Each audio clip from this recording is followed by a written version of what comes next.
Bienvenidas y bienvenidos. En esta cápsula vamos a repasar algunos conceptos del teorema de muestreo que seguramente vieron en algún curso anterior. Para empezar, vamos a dar una pequeña intuición de lo que vamos a entender por muestreo. Muestreo no es nada más que una selección de una porción de una población de una manera estadística. Por ejemplo, las imágenes que tenemos ahí en la izquierda, lo que vemos es que la población está compuesta, por ejemplo, por 12 individuos y nosotros tomamos muestras, ¿ya? Tomamos de estos 12 individuos, tomamos solamente cuatro muestras para tratar de identificar las distintas tres clases que aparecen en las muestras de ahí. Las muestras pueden ser tomadas al azar o no, ¿ya? Pueden ser tomadas de una manera uniforme o no. Hay varias formas de hacer este tipo de muestreo. En particular, cuando nosotros hablamos de muestreo de señales en el tiempo, a lo que nos referimos es entonces a cómo yo voy a tomar una señal en el tiempo y la voy a evaluar solamente en algunos puntos, ¿ya? Y para hacer esta evaluación en algunos de estos puntos, para tomar estas muestras en algunos puntos, lo que nosotros vamos a utilizar lo que significa o lo que se llama un muestreo uniforme. Este muestreo uniforme quiere decir que nosotros tomamos una muestra de la señal cada una cierta cantidad de unidades en el tiempo que es uniforme y periódica. En el caso de lo que se muestra en la figura de abajo, lo que vemos es un muestreo uniforme y periódico que se lleva a cabo con un periodo T, ¿ya? Como se observa. Entonces, bajo esta intuición, nosotros el segundo concepto que nosotros tenemos que empezar a desarrollar es el concepto de espectro en frecuencias. De cursos como complemento al cálculo, nosotros sabemos que una señal continua periódica la podemos representar en términos de una serie Fourier. Pero ¿qué es lo que significa esto en términos un poco más prácticos? Lo que yo estoy haciendo con esta transformación de Fourier es tomar la señal en el tiempo y mirarla con una óptica absolutamente distinta, que lo que hace es buscar aquellos patrones que existen en las señales que son repetitivos y que tienen que ver con cómo se distribuyen en el espectro de frecuencia las eh, las componentes múltiplos de la frecuencia fundamental que tiene la señal y además de cómo se distribuyen con con qué proporción.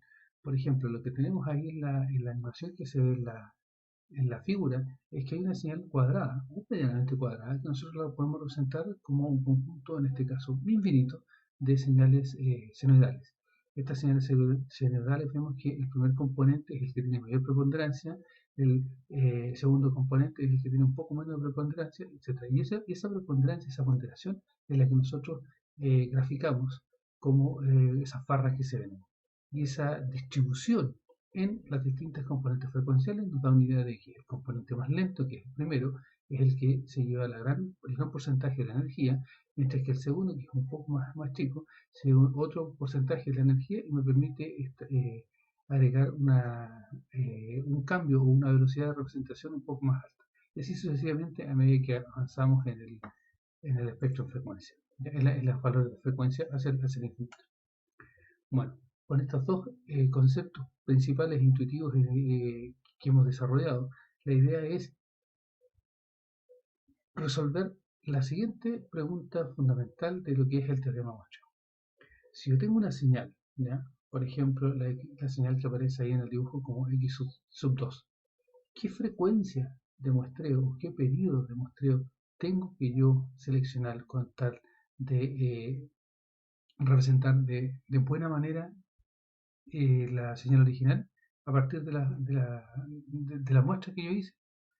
Si yo me llevo esta componente, la componente de frecuencia, ¿cómo hago para yo poder representar por un lado la señal en el tiempo, pero al mismo tiempo representar la señal en frecuencia de manera tal de yo no perder estas características frecuenciales que la señal tiene? Por otro lado, si yo muestreo una señal, ¿cómo sé al recuperarla que yo no voy a cometer errores en la recuperación? Y además de eso, ¿cómo sé que la señal yo la mostré bien y no va a pasar algo como lo que aparece ahí? Que en este caso tengo tres señales todas muestreadas a la misma tasa, las tres señales son las tres distintas, pero las muestras que tomo, como estamos todas a la misma tasa y por lo tanto la misma instante de tiempo, para las tres señales tomo exactamente la misma representación, lo que significa que cuando yo quiera reconstruir, yo no sé si voy a estar hablando de la señal x sub c1, x sub c2 o x sub c3. ¿Ya? Bueno, y cómo esto impacta entonces después en lo que nosotros entendemos como la conversión análoga a digital y la conversión digital a análoga. Lo primero que tenemos que entender es que si yo hago mal el muestreo, entonces me va a ocurrir un fenómeno que se llama aliasing. Este fenómeno lo que representa es que yo las frecuencias que muestreo mal las observo a una frecuencia aparente que no se corresponde con la realidad. Por ejemplo, en el dibujo de la parte superior yo tengo una señal sinusoidal de alta frecuencia en negro y una señal sinusoidal de baja frecuencia en azul.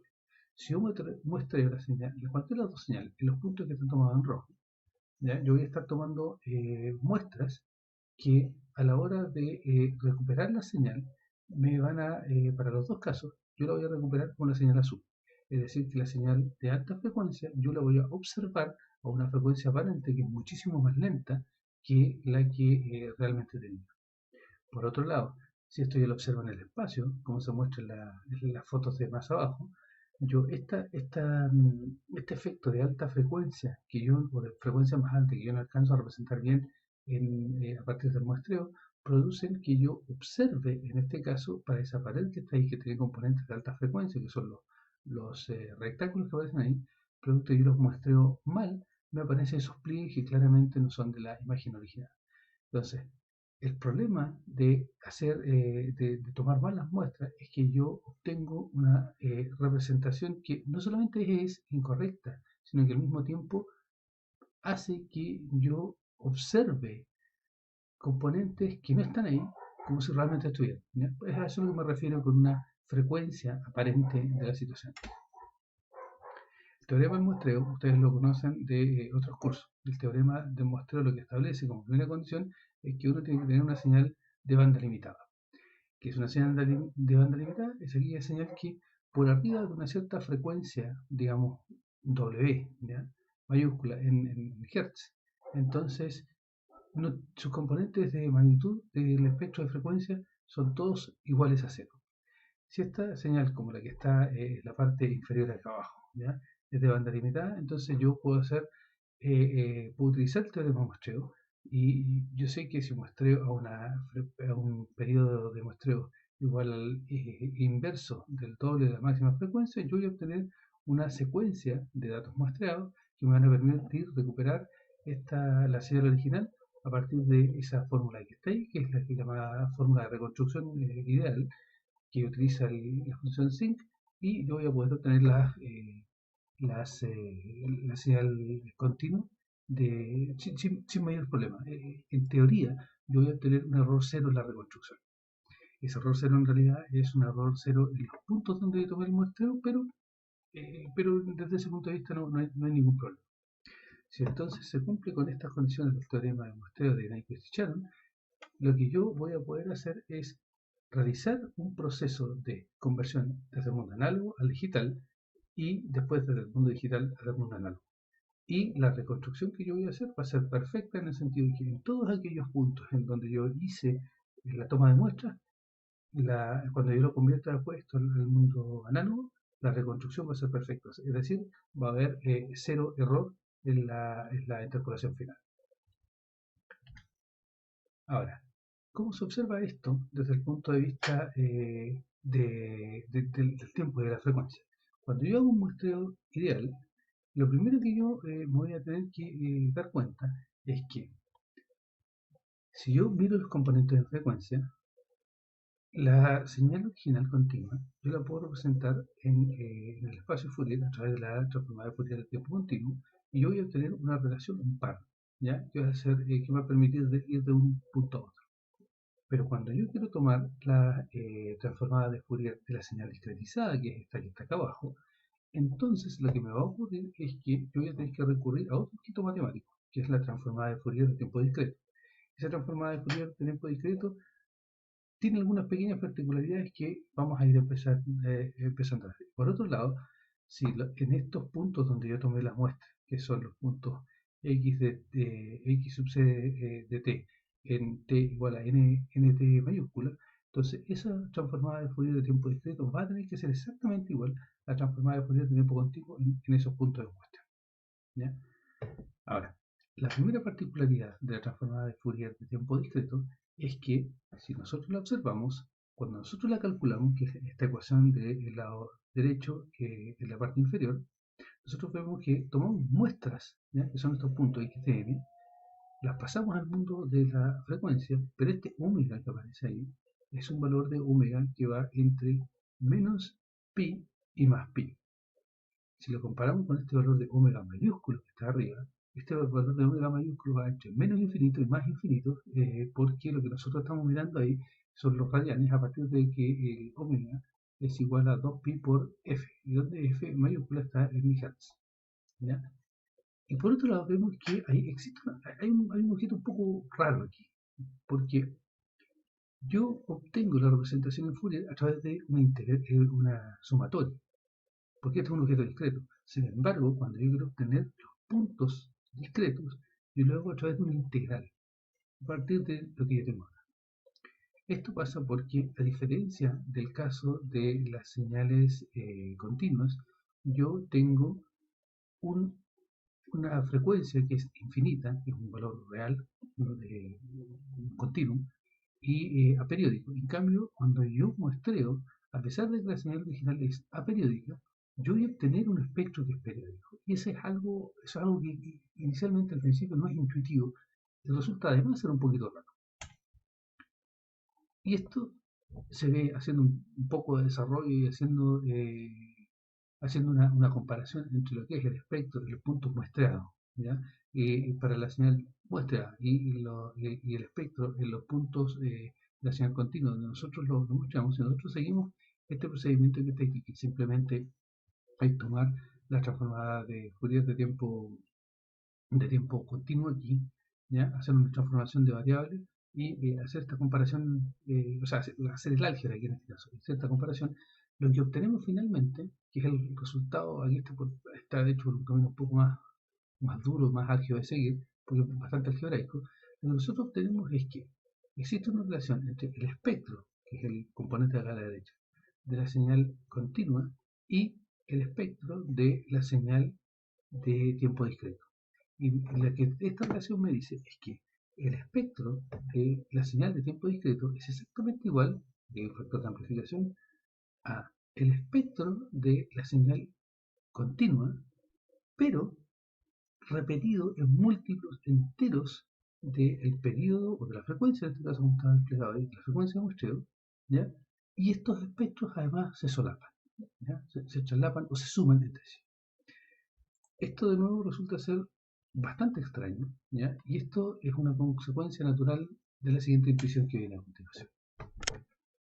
Yo puedo concebir el proceso de muestreo como la multiplicación entre una señal continua, que es la que está aquí a la izquierda, y un tren de impulsos, como este que se ve dibujado acá a la derecha. Yo sé, por propiedades de Fourier, que la multiplicación en el tiempo corresponde con la convolución en frecuencia. Por lo tanto, si yo tomo la transformada de Fourier de esto, obtengo esta cosa de acá abajo, ¿ya? Y aquí está mi relación entre el espectro discretizado y el espectro de la señal continua. Pero lo que me falta para entender es cuál es la transformada de Fourier de esta sumatoria de impulsos. La transformada de Fourier de una sumatoria de impulsos es otro tren de impulso, ¿ya? Otro tren de impulso como el original, pero con una frecuencia de separación entre los impulsos que es el inverso del periodo de muestreo.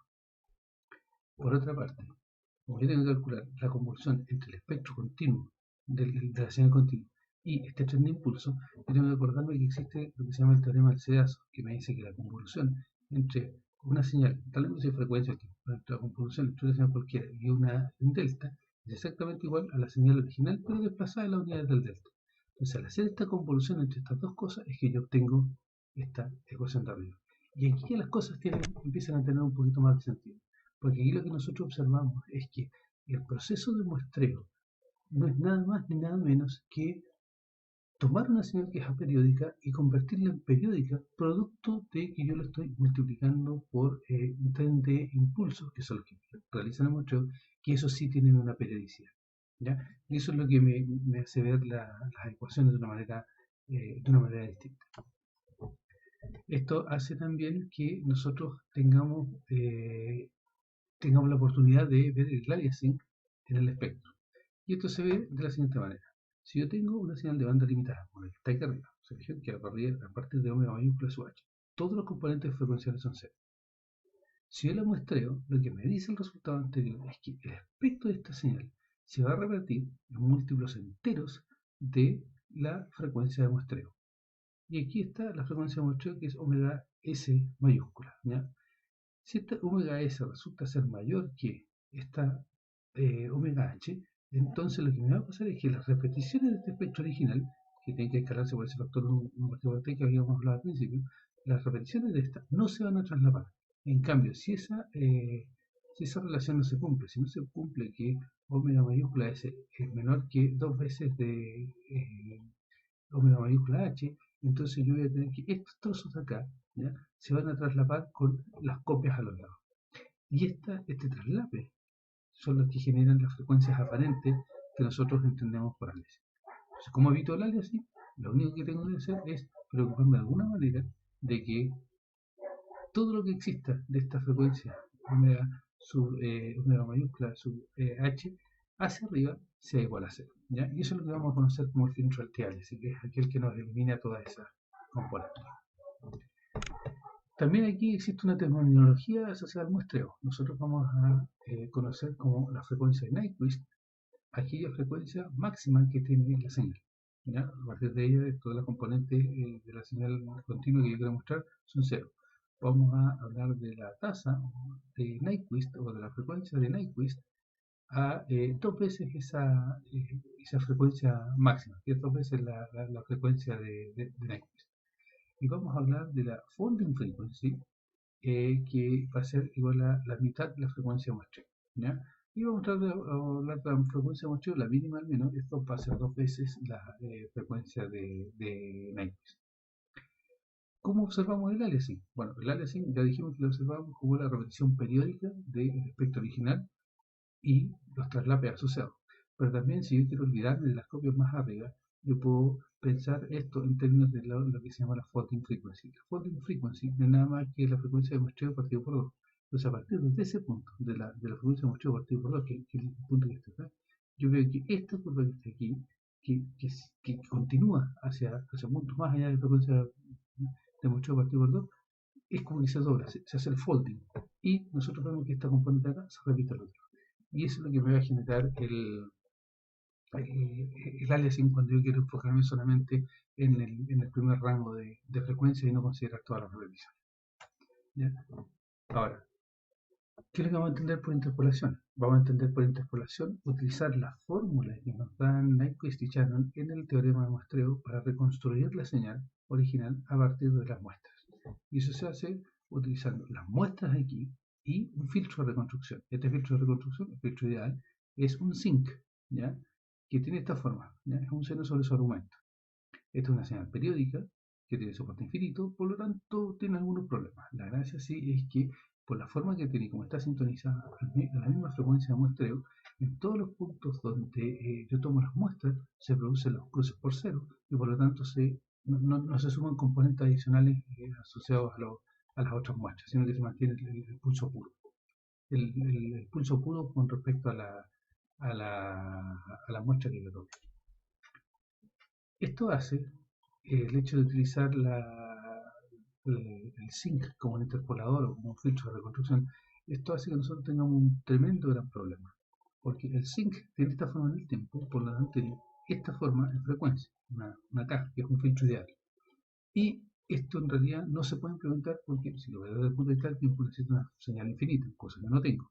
Si es una señal infinita, en algún momento lo voy a tener que truncar, y al truncarlo, esta cosa va a tomar otra forma, ¿ya? Y voy a tener en el fondo problemas de reconstrucción, lo que me va a generar un poco de lo que nosotros entendemos como el efecto Gibbs, ¿ya?